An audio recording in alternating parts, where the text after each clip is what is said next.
Happy Thursday, Facebook friends. Welcome back to Facebook. I'm Angie Garza, Director of Professional Learning and Educational Services for ROE 47, serving Lee, Ogle, and Whiteside counties. And if you're joining back with us here on Facebook on this fine Thursday, you will know that it is February. And all the month of February, we are focused on conversations related to college and career readiness, leading up to our annual College and Career Readiness Summit on Monday, February 21st. But more on that a little bit later on in our time together. As we get started this morning, I am always pleased to welcome to Teacher Talk my friend, colleague, and co-host, Ms. Stacy Dingus. Good morning, Stacy. How are you this morning? Good morning, Angie. Happy to be here. I'm excited as we continue to get closer to our summit. We have been doing a lot of work in preparation for that, a lot of great conversations. So I think this will only add to that. I'm excited about today. Stacy, I am as well. And, you and I have talked quite a bit in our work with our team in planning the summit. The theme for this year, as we continue to navigate just kind of new and uncharted territories, is this idea of pushing the reset button on education. So the last 2 years, we've experienced lots of ups and downs. We've had to lean a little bit harder on each other and our community partners. We've had to think about, what does education mean and how do we continue to reach our students? And so we had all of that in mind in putting February 21st together. And so in thinking about that, we reached out to someone that we've actually been doing a lot of work with indirectly this year through our book study. So I am very pleased to welcome to our Teacher Talk this morning author and keynote at our College and Career Readiness Summit, Stephanie Malia Krauss. Good morning, Stephanie. How are you?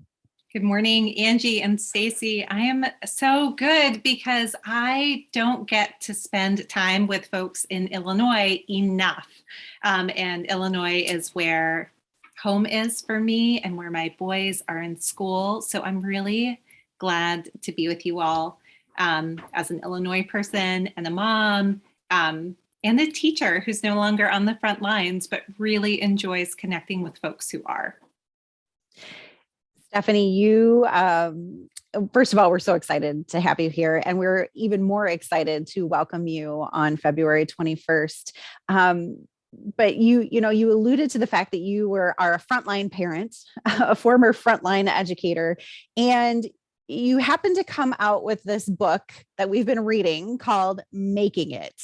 And so I'm just curious about what that transition from educator and mom to author and keynote speaker has been like for you. Can you tell us a little bit more about yourself and your journey?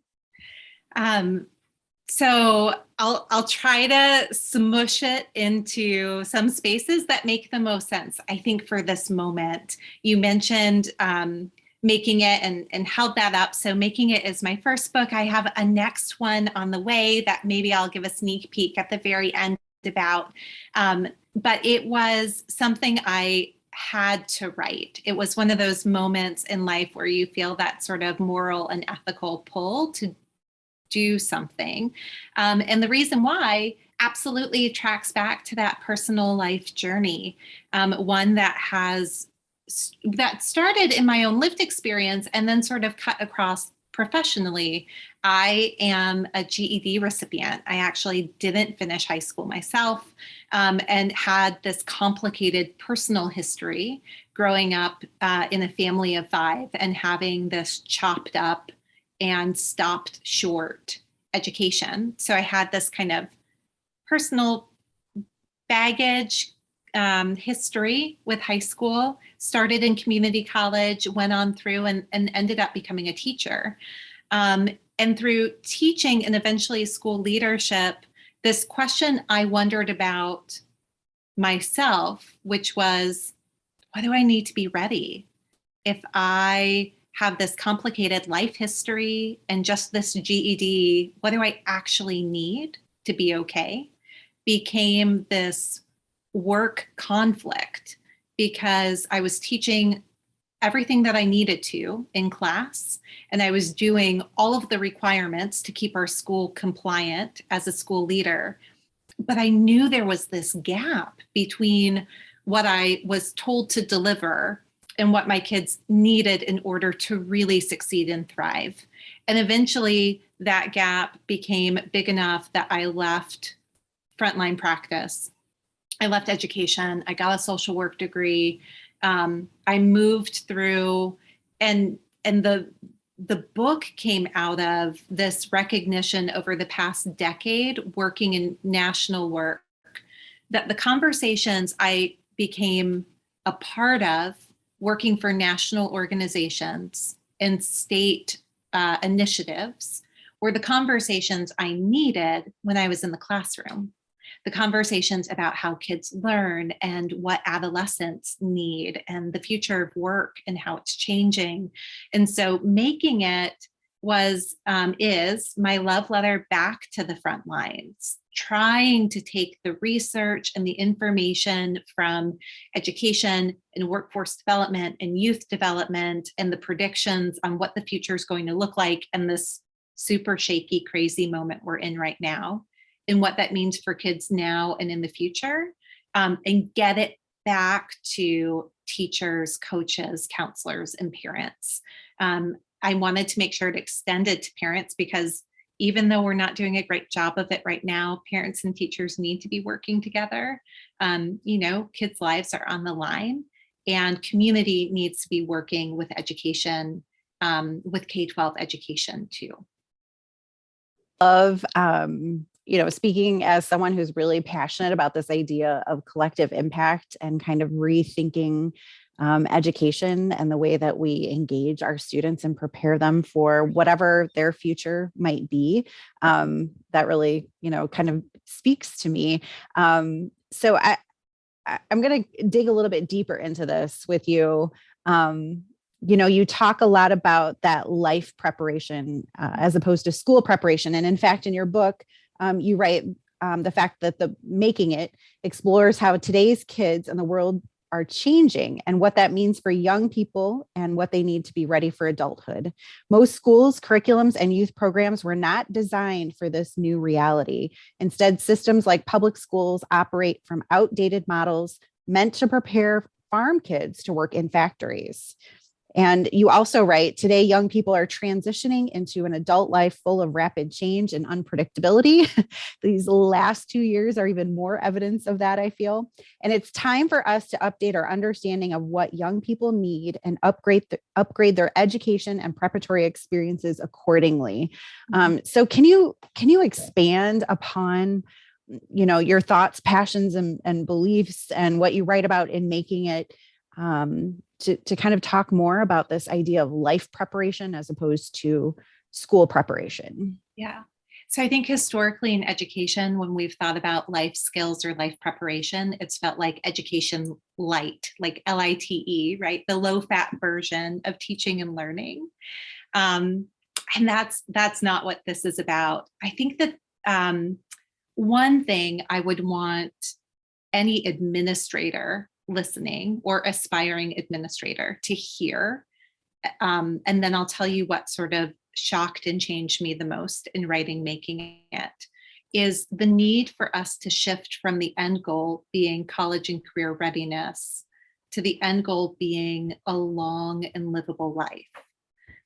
And I say that because the thing that sort of shocked and changed me the most was I was writing this during the pandemic. It came out during the pandemic in real time. I was seeing how that was playing out with my own kids at home. And I was reading the science around the lifespan. And what I learned was we're living longer than ever before. Kids are younger for longer, but they're living longer lives. So, if we think about it, science has advanced enough that when you get sick, when you're older, there's a good chance that it can be fixed, that you can get better. And so what they're predicting is that our kids could, as a rule, live a 100-year life, and not as an expectation, right? So it's not Aunt Angie who lives to be 103 and eats Twinkies every day and somehow figured it out. This is every single kid, which means that when they leave high school, they're not even a quarter of the way done of that life. And so then you have to think, well, God, that means the possibility of 60 to 70 working years. So basically a lifetime of work and an extra long lifetime of adulting. And so from there, the backup is, how do we get these young people to be equipped for a lifetime of work and adulting, and to be able to endure it and hopefully enjoy it? And what does that require? What kind of education? What kind of personal habits? What kinds of supports and services does that need? And so when we think about the lens that we're moving in, I think we have to consider, what do young people need to have a good life now and later? And I think about this as their well-being and their well-becoming, and that our creative job, the lift of people who work in schools, is to attend to both. Stephanie, your book was one of the very first that I had read that was written in real time, that led us through this pandemic. It's so, as we're still living it right now, I felt that was very interesting, obviously super timely. It just really spoke to me to read something on paper that we were currently living through. Can you talk a little bit about what you think the impact is of this pandemic on our young people and their future? So this is something I grapple with all the time as a mom, and in my writing and work, I'm thinking about it a lot. We won't know for some time what the impact is. What we do know is that young people are extremely resilient in short spurts of high stress and adversity. So in a 2-year stint, the opportunity or the possibility that kids can bounce back from that pretty fully is high. It gets lower depending on the amount of adversity and challenge that they experienced in the past couple of years. I mean, we know hundreds of thousands of kids have lost a caretaker from COVID. Lives have changed incredibly, right? From the loss of a job and income, or just the disruption of being at home and what that looked like, the toll it took on a particular student, a particular household, a particular community. But the short stint of stress is something that they can bounce back from pretty well. Where it starts to get tricky and complicated is the compounded developmental and learning, what some have called loss, but I would say sort of the slowing or stalling of some learning and development that needed to happen. And then when that stress and adversity becomes toxic, chronic stress, and what does that mean?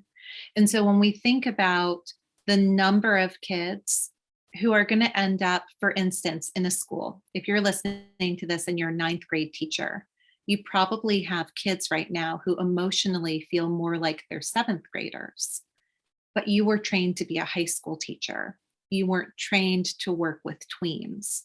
Or if you're a 3rd grade teacher, you have kids who the last time they were really in school was 1st grade.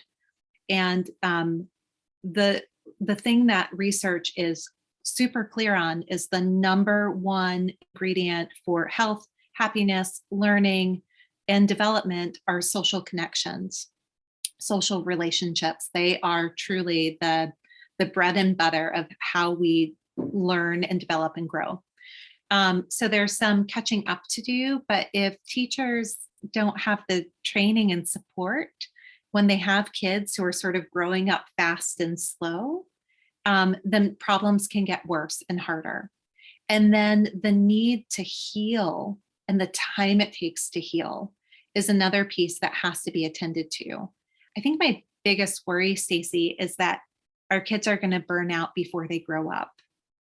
And the need to really focus as much on stress reduction and healing and coping as we do social emotional learning. I know teachers listening to this are seeing spikes in really problematic behaviors that you've never seen before.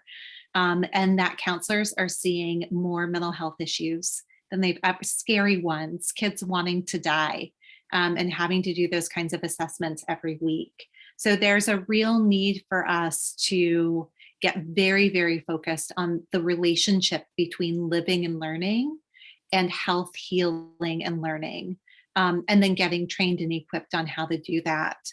I think that optimistic part, I talk about this in Making It, and I continue to believe it today, is that this generation of kids, they have endured so much so early that they're really proximate to the most complex problems we have. So global problems are personal problems for them.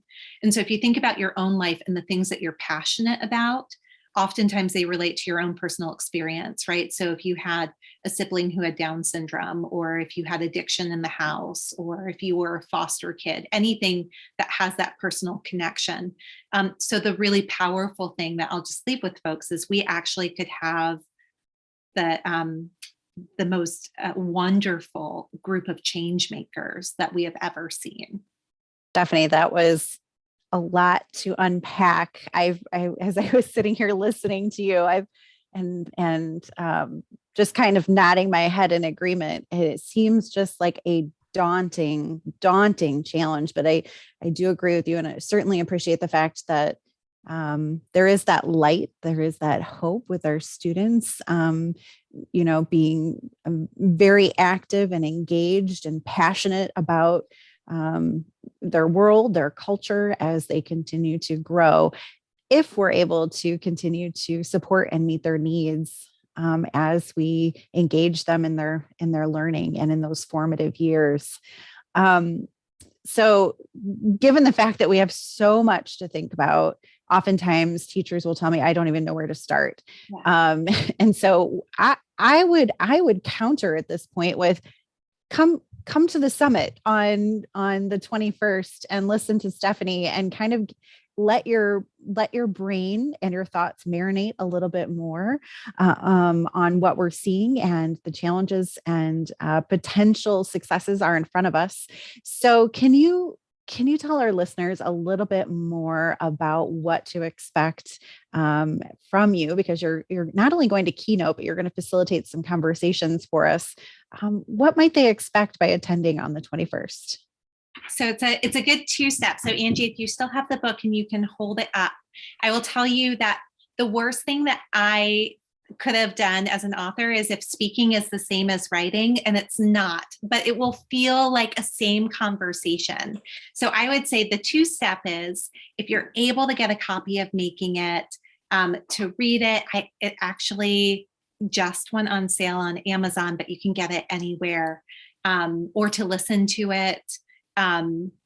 You'll get a depth of information that's going to sort of peg to what we talk about.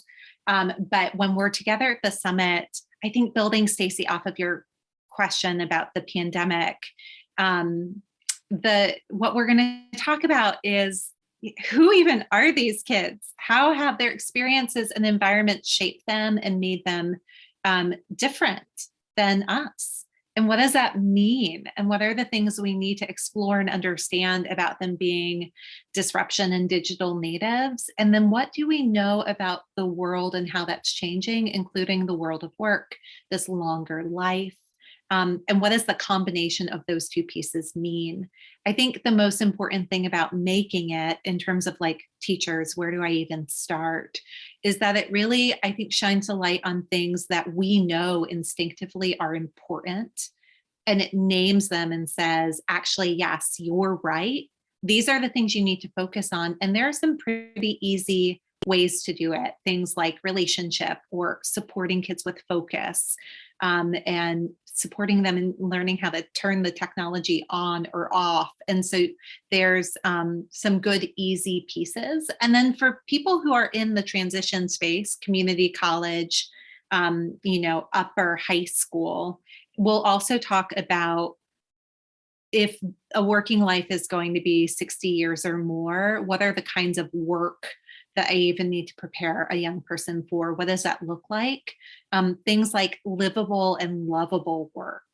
That if life is going to be hard, you better like what you do. And you have to be able to pay the bills. And then we'll focus some time on what, if you move away from content knowledge and compliance, what are the currencies kids need to make it during this time and in the future, especially if life continues to be unfair and complicated and a little bit crazy. What's that going to take? And so we'll explore topics people are used to, and then topics they're less used to talking about in education, like the role of cash and how important money is. So those are a couple of the things. And again, the deeper dive will be in the book. And so I know some folks who will be on have already read the book and some people have not. But I would invite conversation on the summit and even after the summit. Again, as an Illinois resident, I have a special place for working with schools and educators right here. So I'm looking forward to being the start of a conversation. Stephanie, one of my favorite things about the book when I was reading it was that it really spoke to me as a parent of teenagers and as an educator. It was such common sense things, yet we don't really take the time to stop and have these conversations. We just get kind of into the humdrum of the way things are supposed to be. And as I was reading those, several things just stood out to me that I thought, yes, of course. Why do you think, in your opinion, that these conversations are so important to kind of have right now, especially right now in the world that we're living in?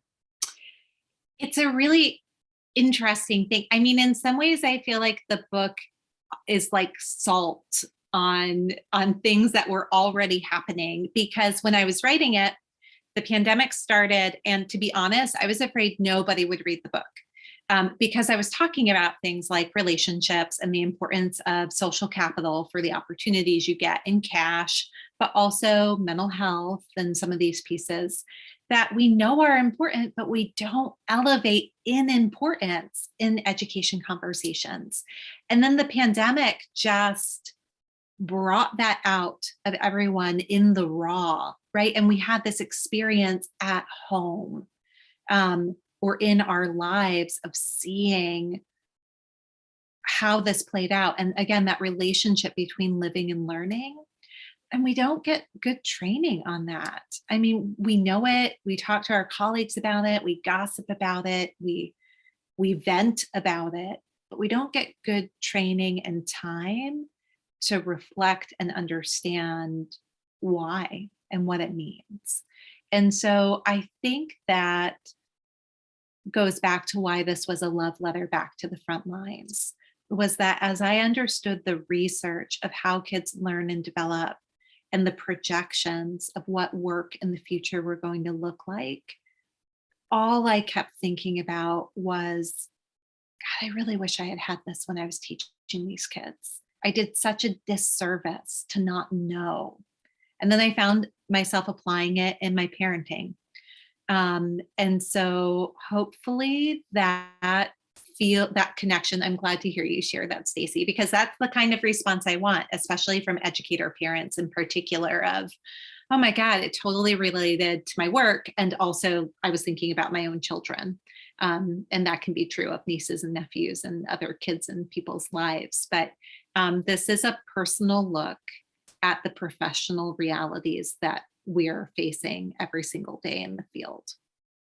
Well, ladies, I feel like our conversations this morning have not only addressed this idea of preparing students for their future, but I also heard a lot of conversations and sentiments around mental health, trauma, social emotional wellness and learning, which we know is on everyone's minds, as well as this idea of partnerships and really kind of taking the time between all stakeholders to take a breath and reorient ourselves to where we're at, what our students need, and where we're headed. So although we're still trying to, I think, figure some things out, I feel like today was a breath of fresh air for me, and I expect to be further motivated and inspired as we look ahead to our time together on February 21st.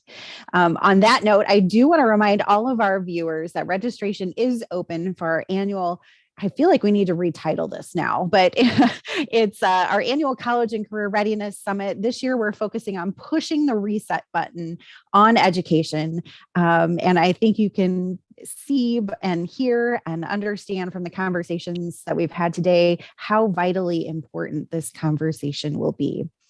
Registration is open on our website at www.roe47.org. I would be remiss if I didn't share a few more things. First, we're starting off at 8:30. The summit starts at 8:30 until noon. That will be on Zoom. There is no cost for attendance because we want to engage everyone in these wonderful conversations.